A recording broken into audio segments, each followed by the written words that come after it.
જગ્યા આપે છે, પણ આ ગરીબોને 100 વાર જગ્યા રહેવા માટે જગ્યા ફાળવવામાં આવતી નથી।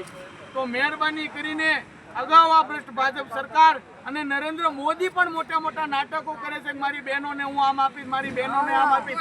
આ બેન દીકરીઓને આજે રોડે રઝળતી કરી નાખી છે, બાળકોને રઝળતા કરી નાખ્યા છે। તો વિકાસ માત્ર ને માત્ર ભ્રષ્ટ ભાજપ સરકારે ઉદ્યોગપતિ માટે કર્યો છે, આ ગરીબ પ્રજા માટે કર્યો નથી। તો અમારે ગંભીર આક્ષેપ કરવી છે કે ગુજરાતની અંદર ગરીબ પ્રજા સાથે આ સરકાર નથી અને આ સરકારને ગરીબ પ્રજાએ પણ જાગી હવે ઉખાડી નાખવા સુધીની આપણી પણ તૈયારી રાખવી પડશે। કારણ કે દરેક જગ્યાએ ગરીબો સાથે અન્યાય થાય। આપણી બહેનો દીકરીઓને રાતે 4 વાગ્યે ઘરની બહાર કાઢી નાખવી, આપણા બાળકો સવારે ક્યાં ભણવા જાય છે, તમામ વસ્તુ કાયદેસર આ વોર્ડની અંદર જ્યાં રહેતા ને આંગણવાડી છે, પ્રાથમિક આરોગ્ય કેન્દ્ર છે, તમામ લોકોને લાઇટના કનેક્શન છે, પાણીના કનેક્શન હોવા છતાં આજે સીધું જ 4 વાગ્યે પાડી દેવું ખૂબ અન્યાય થઈ રહ્યો છે।